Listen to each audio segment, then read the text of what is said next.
Between aging and busy lifestyles, many women struggle with maintaining their physical and mental wellness. At Aquavita Concierge Healthcare Services for Women, we can help you revitalize your health and reclaim your life. We start from within by balancing your hormones, allowing your body to achieve and maintain desired weight goals. We also specialize in peptide therapies, regenerative medicine, sexual health, and aesthetics in our state-of-the-art facilities. Feel better, look better, live better. At Aquavita, visit aquavitality.com and begin your journey today. Alright, let's see what's in the world today. Just remember, being alone on Valentine's Day is no different than any other day in your life. I hate Valentine's Day. Let's see, what's this other one? You're everything that I've wanted in someone I don't want anymore. There's no one else I would rather spend this annual obligation with. Let's celebrate not having to celebrate Valentine. Yo, really? Anti-Valentine's Day? What the hell? Okay, I get it that February 14 is not for everybody, and there's a little bit of problems with it, but you shouldn't just hate the damn day just because it's about what it's about. You know, you should just treat it like how I do about Christmas. And no, I don't mean waiting until the 15th to buy some 50% off candy, you cheapos. Okay, without further ado, let's do it. Welcome to the J-Man Show here on J360 Radio.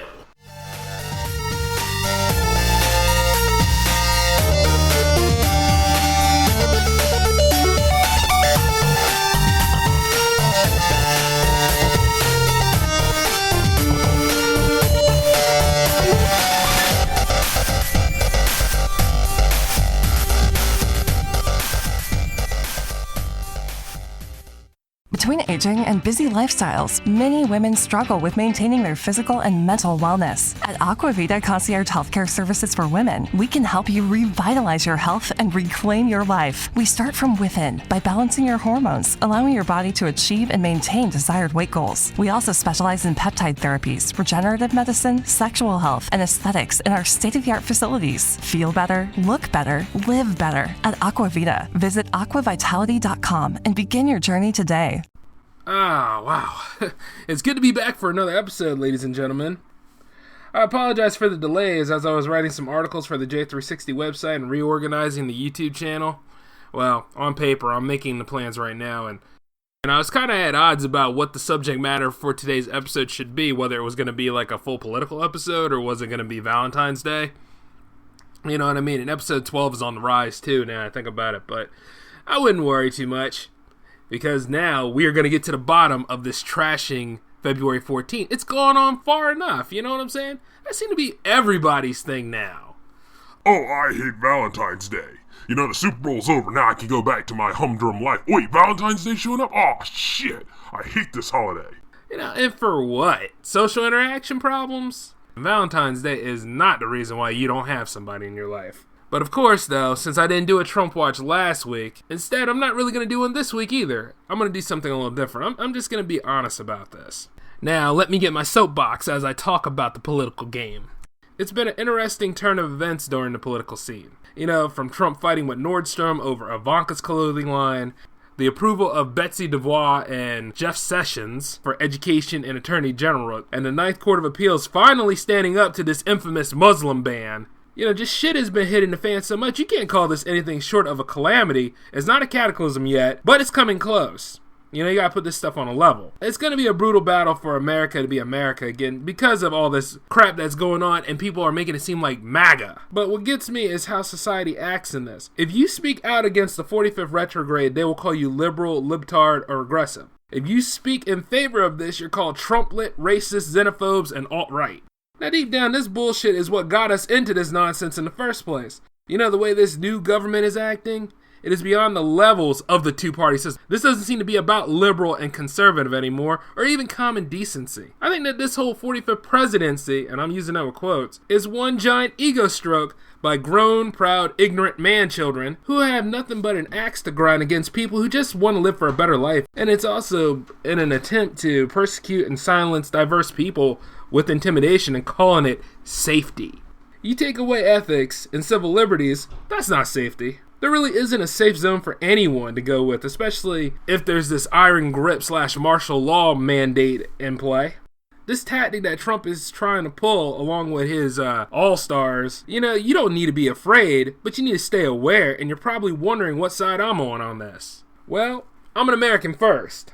And I'm on the side of liberty, democracy, freedom, and civil rights. I care less about what these new intimidation gag orders could do, because by being who I am and what I stand for, I was never really safe to begin with. So don't let names, labels, and bureaucratic idiocy blindside you into thinking that this is all for your protection, because it is all a lie. Since November 2016, it has been nothing but a con game in the making. Not everyone will agree with me in anything regarding the nation's direction, and that's okay, but instead of fighting with each other, you need to pay attention to the carnage in your government, because I am, and it is a damn shame. You just saw what he did to Elizabeth Warren. Luckily, the other 4 Democrats were reading the rest of the letter, but still, that's about the most action that Mitch McConnell has ever done. It's just wonder who's running around carrying the balls of Trump. Is it McConnell or is it Paul Ryan? You know what I'm saying? And it's just to the point where you're like, this isn't what we need.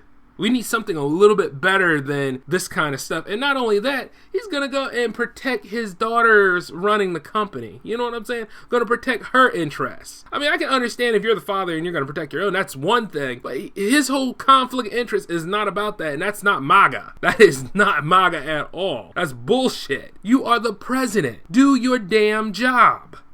And like I said before, you know, I think I said this on J360 Live, that if a candidate I didn't like win something, I go ahead and I look at him like, well, you know what? Prove me wrong. And not since his inauguration, he has done anything to prove me wrong at all. Matter of fact, he's proved me right in so many ways. And the list keeps going on and on. Now we're going to have to ride this out because of that racist that's now in charge of law enforcement, pretty much. You know, that's just bullshit. I mean, like, what Jeff Sessions went for this role in 1986. Too racist for it, but he's racist enough for 2017. That's crazy. I mean, hell, why didn't you just put Trent Lott in there? You know what I'm saying? It's just amazing that all this stuff is coming out of the woodwork because of, quote, make America great again. You mean make America fear again? You mean make America intimidated again? You know what I'm saying? And it's all because of xenophobia. They're just kicking the crap out of the Muslims, and it's only a matter of time before, who knows, they try to spread it to all other minorities and crap because they're afraid of competition. Just so much irrational fear from that side of the room, and it's just a shame. We all need to come together and work together. If anything, if the government can't do it, the nation can do it. The people can do it. Like I said, I don't give a damn if you like me or not, but still, you know, I'm getting a little too old for this bullshit. I act more grown up than they do. You know what I'm saying? We gotta get this country. Did 8 years of Obama really scare the hell out of these people that much that they're just gonna take it out on everybody else? I know Trump has an axe to grind against Obama because he never liked him. And that's why he's signing all these executive orders to repeal what Obama approved and approve what Obama denied. So you can understand why that is. It's like looking at a pissed off toddler that thinks he's a president rather than just being a president. Approving pipelines and putting gag orders on people that oppose him, saying that media that's supposed to keep him ethical is fake news. That's Jack Tapper and company's job, to make them honest. Now running around here spewing propaganda and fear-mongering, oh, that's not doing anything more than brainwashing people into thinking that we're all in trouble. Oh God, we're all unsafe, we're all unsafe. Let me tell you something. There was never a real safe zone for anybody.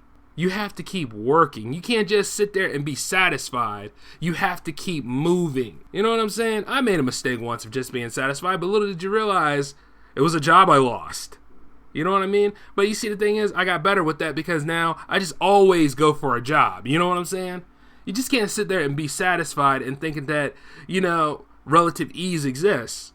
Or, you know, like somebody is not going to attack and stuff like that. Like I said, you get more problems now from local issues than you would national issues. No, like, I'm not saying don't keep an eye on national issues, but there are just people out there with an axe to grind for no damn reason. Your safe zone is just going to have to go. You're just going to have to understand that there's a risk in everything you do, and you're just going to have to follow through or just sit there and bed wet forever, because that's what all these people are doing.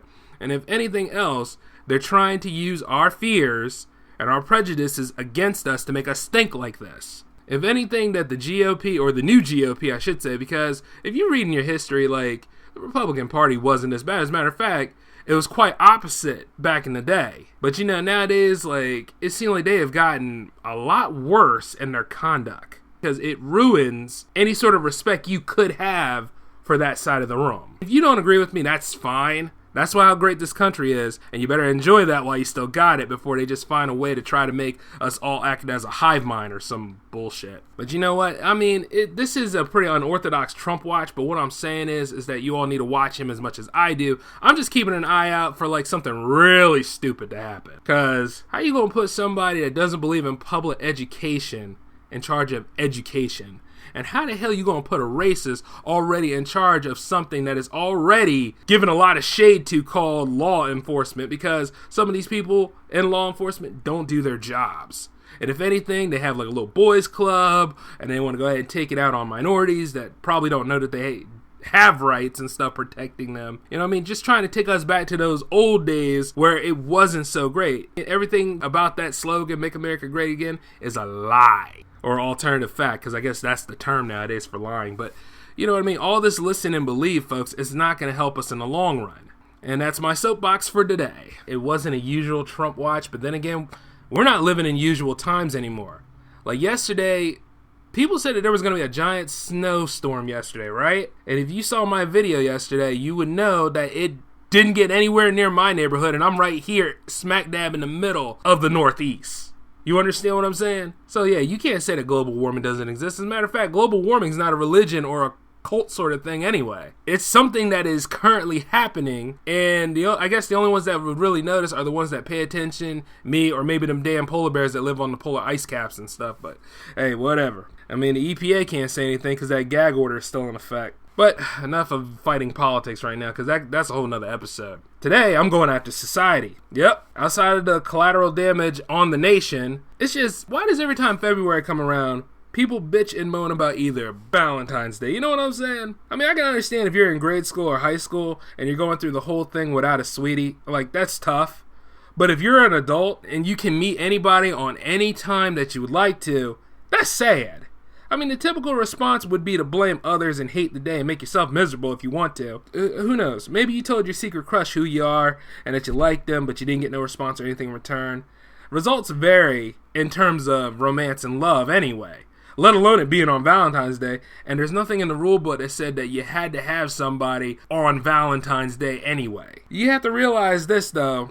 If you are still butthurt and angry about not having someone and you're taking it out on other people about this, you might be the one that's the cause of all of this. Believe it or not. You know, you might be the one who made this final decision to the point where you're unattractive and that nobody's ever going to want to meet you. You know what I'm saying? Because sometimes people have enough going on in their lives to the point where if they see somebody that's so angry, yeah, they'll be concerned about it. But if you're too damn angry where they can't reach you, they're not going to fool with you. You might be the cause of your dislike. Sometimes in life, there are goals and obligations that are out of reach in different phases. Like from social interaction, relationships, dating, job market, buying a car, buying a home. You know, there's so many things that, you know, you could be mad about and all that stuff. And you'll probably lose sight of it because you're not focused on that goal, or you're just too focused on the goal, or you're just not giving yourself that fighting chance. And it doesn't get easier with age, and it damn sure won't get easier when you complain. You know, you'll sit there, you'll write blogs, or you'll show around hateful e-cards on the issues. Like, I've seen several on Instagram not too long ago. As a matter of fact, I was reading some of them from Instagram to you earlier in the cold open for the show. And it's just like, I'm sitting there like this. Oh, who are you kidding? You're not being strong. You're in pain. You're just showing you're in pain and lonely without mentioning it. That's all it is. Because after a while, you're like, you know, there's a storm going on, and if you still saying that so-and-so ain't shit, or so-and-so is an asshole, and then like all men are scum, or all women are bitches and stuff, yeah, it might be you. And it goes real further when you see YouTube videos about how dating is screwed, and how I don't date anymore, and I'm happy, etc. Look, honestly, I have nothing against big YouTubers. They're making money. They're doing what they got to do. But you got to remember that at the end of the goal, they probably just wanted to make a video based on what was trending at the time. And you know it's saying something when Nicole Arbor makes a damn video about it and her crazy ass. God, I can't stand that woman. But like I said before, it's like this. Don't go on their account. Maybe they've had some issues and stuff like that. Results vary for everybody. But, if you're not trying, you're hurting your own self. Like, let me say, some of you probably had to endure some horrible experiences within relationships. Either from, there just being bad relationships, being labeled, or having stalkers trying to hurt you, or just sheer abuse for no reason. The list is numerous, and people can be horrendous, especially when it's an ongoing meme that you can't even get a text back nowadays. And I'm thinking, what the hell on all of that? Because I would be more annoyed about not getting a phone call back. Remember phone calls? Remember when you actually used the touchpad or hit the buttons to actually get in contact with somebody and they would speak back and it was enjoyable and you heard like live conversation instead of like a sentence being thrown at you that's probably spelled wrong anyway because everybody's in a hurry? In the end, it just makes me wonder how lazy people are to not use their voices and then how dumb they can be in an attempt to base a relationship from a text. You know what? Maybe it's just me. I'm always about live conversation, and I guess I'm a little old nowadays, but this is where I disagree with modern society. And another thing is we're going to take a look at different sort of scenarios, archetypes. I mean, I could say stereotypes, but I would say archetypes of people who usually cause these problems on Valentine's Day or any sort of romantic season because, really, true romance happens in springtime. You know what I'm saying? Or at least the summer months. So our first one we're going to look at is the vengeful person, or AKA the person that is angry or displaced in their anger and have revenge against a ghost, pretty much. Because the ex has long since left. You know what I mean? If you're going to take your problems out on somebody new that managed to take a chance with you because you still have an axe to grind against your ex, look, it's okay to talk about past experiences. But it's not okay to turn the date into a pity committee, alright? Now with me, I'll take about 3 to 15 seconds to hear about it. You know what I'm saying? Like, I'll console you and I'll give you that benefit of the doubt. But you're going to have to remember, if I'm out on a date with you, I came here on my own time to get to know you, not your ex. And after the 15 seconds, I don't give a damn. I came clean, correct, dressed up. You know what I'm saying? I came off of a hard day of work, giving you a fighting chance. You know what I'm saying? To see how you're doing and stuff. And you probably got off of work as well.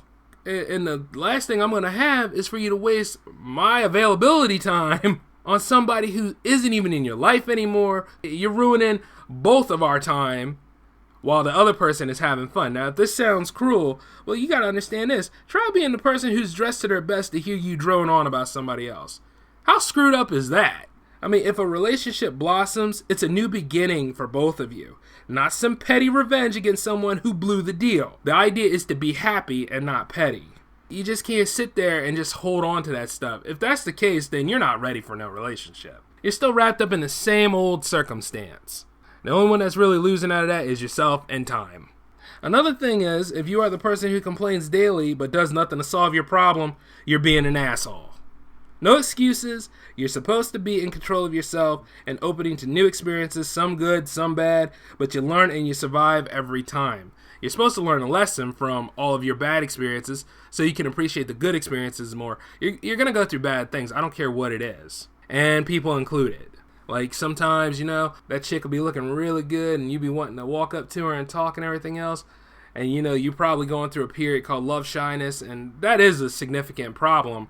But you're going to have to understand this. If you're not making the move to get to know that person, it's never going to be anything. It's going to be the same old, same old. And you don't want that.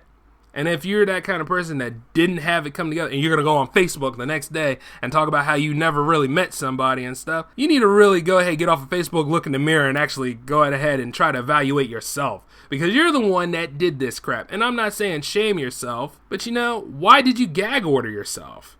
Why are you sabotaging yourself? Try again. You know what I mean? Or no, better, try the first time because you didn't try the first time actually. And you'll have to realize that you're at the root of that problem because, hey, you may have had a bit of people reach out to you or you may have had to do the reaching. I know like a long time ago, there wasn't a lot of people coming my way, so I had to go ahead and I had to present myself. And I don't have a problem doing that. Like, it's actually kind of fun, you know what I mean? Meeting new people, getting to know them and stuff like that. It's not bad. And at the end of the day, you're not supposed to hitch a ride to it. Just be cordial to yourself. I mean, you already have the confidence, and confidence is going to be the winning factor for you. I mean, and I'm talking to everybody out there. Like, for me, in my experience, I'm talking about me meeting ladies. But for those of you out there in the LGBTQ, or for those of you that are bi, or for those of you that are poly, because, you got to be open these days, just think about what I'm saying, but put it in your perspective. And you'll probably see that I'm right, but confidence is the most key factor to all this stuff. You got nothing to lose. I mean, if it turns sour, that's fine. Move on to somebody else. That's just the best way you can go about doing this. Now, we still have more to go on. Just think about this. You might have had some people reach out to you. If you put up a wall, like how Donald Trump's trying to do, but a lot of us already have walls around us so that we don't get hurt, but still, we're already hurting ourselves because you put up that wall, you mistreat others, and you post that bullshit on your Facebook or whatever. Anybody can see that stuff, unless you're like private or whatever, but you got a friends group. We all have that. And you never know, like one of your friends or somebody that is a friend of a friend might have seen that, might have thought you were cute, but they seen that and they're like, you know what? I don't want to fool with that because there's just a storm going on. And what gets me also is people that post up quotes made by favorite actors and famous musicians that talk about love like that's your life. Let me tell you something. Imagine how many people you would have as potential mates, or who could eventually be your wife or your husband when you stop doing that kind of stuff. Because if you keep doing this sort of thing, one day you're going to wake up and you're going to be in the advanced ages like 50 or 60, and you're going to still be saying that same old shit. The reason why you may not have somebody at that point might be you. Mary J. Blige is still saying that kind of stuff, saying that brothers ain't shit.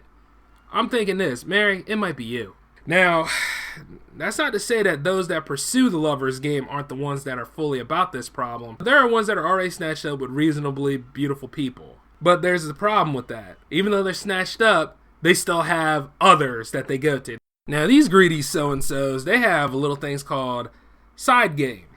Yep, side game right there. That's exactly what they're called. Or AKA spares. Like when I was in high school, they were mostly called spares. These are those kind of people that are 100% fucked up. Because the thing is that they already have somebody. And maybe that's just to keep up appearances and maybe they're in love with somebody else. Society is crazy.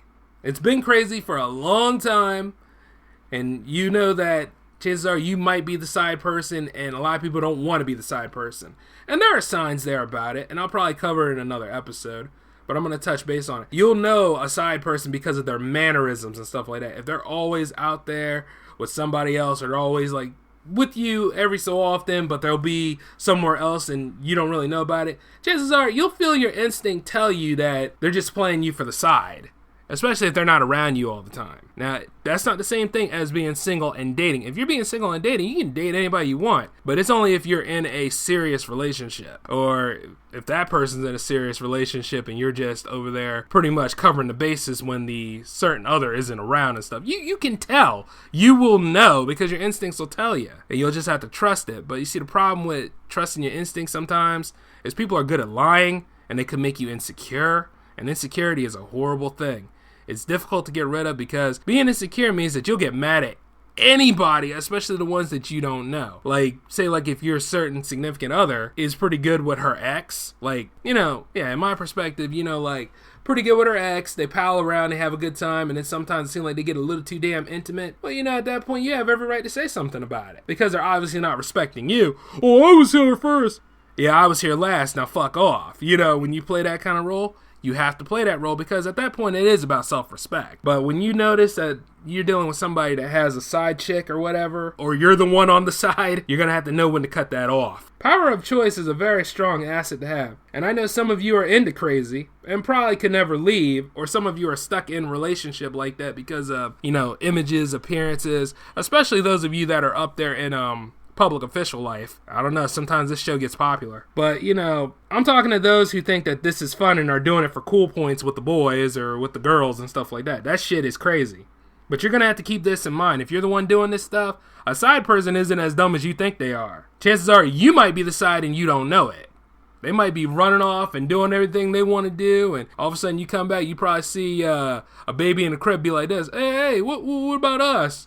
And then, you never know, he or she will probably say, yeah, what about us? Be careful about that one. Now, lastly, what we're going to talk about in terms of Jay's archetypes are the hopeless romantic.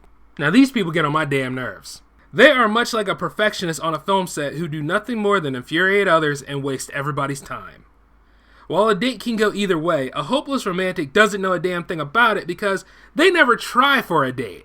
Sure, there can be a social phobia behind it or a fear of uncertainty, but unless you want to stay in your same circle of misfortune and confusion, you better jump in when you can and try for it. Otherwise, you're going to be old, too old, And then it's really whatever at that point, and shoulda, coulda, woulda. And it leads more to regrets than you're willing to pay for. Like, you know what gets me? Is sometimes I think our society praises social awkwardness. Like, you look at these romantic comedies and stuff, like Hitch, or what was that one that came out with Amy Schumer that boosted her? It was called Trainwreck. Or you look at, When Harry Met Sally's a little different, but it's still a romantic comedy. But the thing is, when you have that circumstance where people think that this social awkwardness and unable to form relationships with people is like the greatest thing on earth. It's like the easiest way to make comedy outside of a poop joke. But the thing is this. Okay, this is another one of those moments where I disagree with modern society.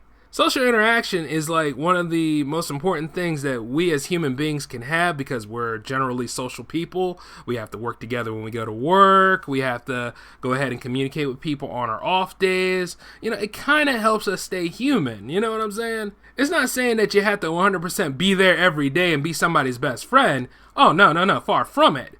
But the thing is this, you do want to socialize, you do want to get to know people, you do want to get where you need to go, because the loner lifestyle is just a damn lie.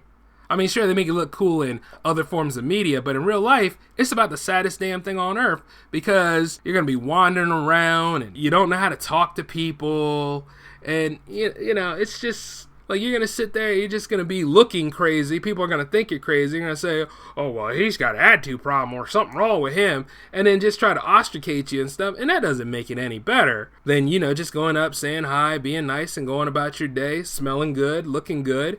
You know what I mean? There's nothing wrong with getting out there and meeting people. Now, chances are there's probably people that don't like you back, but, you know, you just have to carry on anyway. That just shows how strong your resolve is. And it's better than being emotionally stunted, because being emotionally stunted can affect you in multiple ways to the point where, you know, you're always asking more questions instead of just getting the answers that you seek. So, and in turn, some of that emotionally stuntedness or whatever can sometimes go into hopeless romantics. Hopeless romantics are afraid of getting hurt, and they're afraid of making the first move, or they're afraid of a lot of things. They're just a wet blanket. Like, put it this way, like what I said earlier, being wishy-washy is cute at a certain age. Like, if you're at Charlie Brown age, or if you're like 10, or if you're like, let's say, early grade school level, that's cute. Like, that's enjoyable. You know, that's being shy, that's understanding that, you know, you still got a little ways to go. But when you get about high school age, when you get about college age and adult working and driving age, yeah, people are going to look at you and be like, what the hell is wrong with you? Because at the end of the day, it's not as cute as it used to be. So you got to hope that you actually joined some workshops or went out of your comfort zone and joined a club or joined some classes or go ahead and do some after school stuff so you can meet people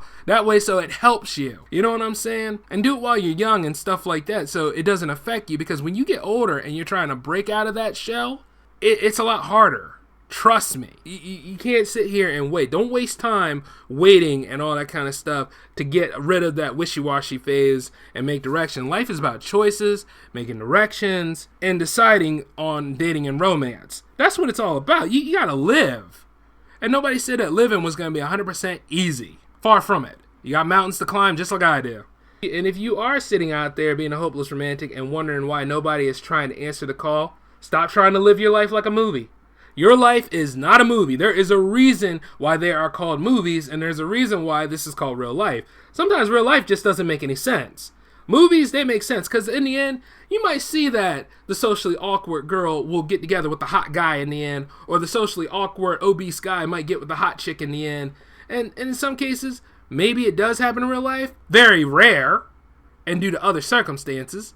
But the thing is this, you can't just look at movies like Hitch and say, oh, I can put that in my life. Maybe some of the gimmicks, maybe some of the tricks, but in the end, everything starts with a hello, and it ends with a goodbye. And if that person really likes you enough, they'll come hang out with you. I mean, there's a reason how Donald Trump got put in office. I mean, the cult of personality following that man made a lot of blind followers when they had to throw him in office, along with other circumstances, but we're not going to go into what happened with the election 2016. You know what I'm saying? Because that's a whole nother episode too. I'll probably do a looking back on that when November rolls around. But I'm going to get out of that phase. But like I'm saying before, don't waste any more time and just say, oh, I'm just socially awkward. Oh, I'm just introverted. Oh, I'm just this. You're making excuses. If you want results, stop making excuses. It's just like producing this show sometimes. You know what I mean? You can't just make any excuses for the rest of your life. Otherwise, you're going to be stuck in that vicious loop and you're just not going to go anywhere. It's like driving with neutral, and you can't do that shit. Now, you're probably wondering why I know about this sort of thing. Well, let me tell you something. I've played each of these roles at one time in my life, but I never gave up my lover's quest. And the side game, yeah, I done it before, and let me tell you something. It's a lot more work than you think. You know, to this day, you know, like, I'm single now, but I have a lot of girls I talk to. You know, seek out and say, hey, you want to do this? Hey, let's make a date night out of this. Let's go on ahead and play Street Fighter sometime. You know what I'm saying? Like, and that, I'm using that as an example because, you know what? There are girl gamers out there, legit. And the thing is that, you know, sometimes they're down and out by, like, certain circumstances. So, you know, I don't mind hanging out with them and, you know what I mean, giving them something to enjoy. Like, it doesn't have to be romantical, mind you, but it can be something of fun. And that being said, don't stay in the friend zone either. But you know what? I could do a whole episode on the friend zone. But if somebody hits you with the friend zone, though, just understand this. Maybe that's just the way it is for this particular relationship. But you never know that girl probably has friends, and chances are her friends are probably a lot more beautiful than her, or just as beautiful, and probably want to hang out with you because think you're cute and stuff like that. But don't be fuming and being all uptight because the one girl that you didn't want didn't see you in that same limelight. You know what I'm saying? You know, give yourself that fighting chance. Be open to meet people. Don't just shut down. Yeah, it hurts when you get rejected. It hurts when you get put in a spot like that. But you got to pull yourself together. That's about the best damn thing you can do. And this is how I go about it. I'm still participating in the dating game to this day. And if things work out, cool. If things don't work out, what's next? You know what I mean? Just move on. Because nobody said you had to stay in the same spot forever. I'll tell you that right now. And love, like life in general, can be a painful, frustrating experience. But it's not as bad as some of these quote-unquote experts make it out to be. You just need to try again. Hope it all works out. Nobody's perfect for anybody. If there's one thing that the movies have gotten right, it's them saying that. Nobody's perfect for anybody.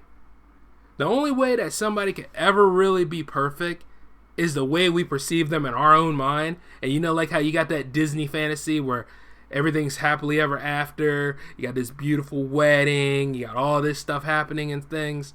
Well, for one thing, you're going to have to remember that this shit costs money, okay? And another thing you're going to have to remember is you and your potential mate are going to have to see eye to eye on certain things and really just hit it off. And, you know, there's a probability that it will take hold, and then there's a probability that it won't. And then there's sometimes you have to do subsequent dates just to really find out. And you're going to have to meet the bad people so you can appreciate the good people. Otherwise, you're just going to be confused and you just don't know what's coming your way. And, well, with all this fear-mongering out there, it's going to be hard. But, you know, anything that's hard anymore is not unfeasible. You see what I'm saying? So, stop being a baby and try again. And if you're still waiting on that whole idea of buying chocolates on the 15th, you know, at the end of the day, it's a good idea, don't get me wrong, but still, it's like, don't waste a day worrying about that kind of stuff. If you're going to celebrate Valentine's Day, do it the way I do it. Just do it just cuz. Go hang out with your friends. Go, you know what, friends that are probably not dating at the time. Or go on ahead and just go to, like, social events and meet people. Or just, there's so many things. Throw a party if you want to. Like, shoot, I'll throw a video game party, or I'll just go ahead and gather horror movies, right? Find some of my friends out there that aren't busy or whatever, or just invite everybody to have a viewing session. You know what I mean? I could do the Monster Fest on Valentine's Day. Because, you know, like I said in another episode, horror movies are generally love stories turned on their head in a way. Can watch The Bride of Frankenstein and converse with some of my pod pals out there.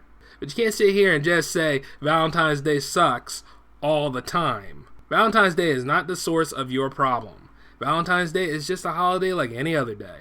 It's not a national recognized day, so you're not getting a day off. But if you're out there seeing other people socialize and stuff, and you think that, you know, why can't I do that? Well, here's the thing. Why can't you? You know what I mean? You are what you throw out in this world. I mean, if you throw a lot of hate and rage and stuff like that, no wonder you're not getting any play. So you got to play your game, and you got to put yourself back out there. Try again. That's my advice to all of you. Unless those of you that are married and hitched up, but like I said, we'll talk about the dark side of relationships in another episode. And then we'll also talk about dating sites such as Tinder too. All those horror stories, that just works for another episode. But right now, I'm here to give you guys some optimism and some hope. Yep, and don't give yourself a hard time about it. Because in the end, we're all trying to get some snoo-snoo. And since we're near the end of the show, I am supposed to give you a J360 question of the week, but, I really don't have one at this time. I mean, I could go ahead and throw a DCEU question at you, but since that's already going through quite a bit, even though a lot of other films out there are progressing well in their developments, I don't want to open that can of worms this week, so I'll be back with a question of the week for episode 12. As usual, the J360 Legion is awesome. I'd like to thank you all for tuning in. Please come back next week and I'll have another episode for you. And have a happy Valentine's weekend. Later.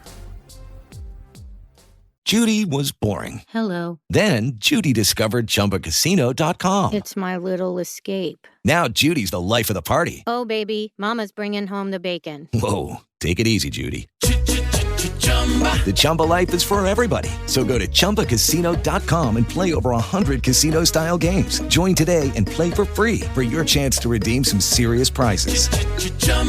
ChumbaCasino.com.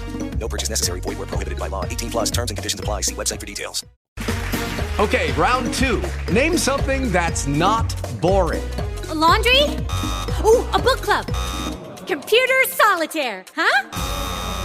Ah, sorry, we were looking for Chumba Casino. That's right, ChumbaCasino.com has over 100 casino-style games. Join today and play for free for your chance to redeem some serious prizes. ChumbaCasino.com. No purchase necessary. Void where prohibited by law. 18 plus terms and conditions apply. See website for details.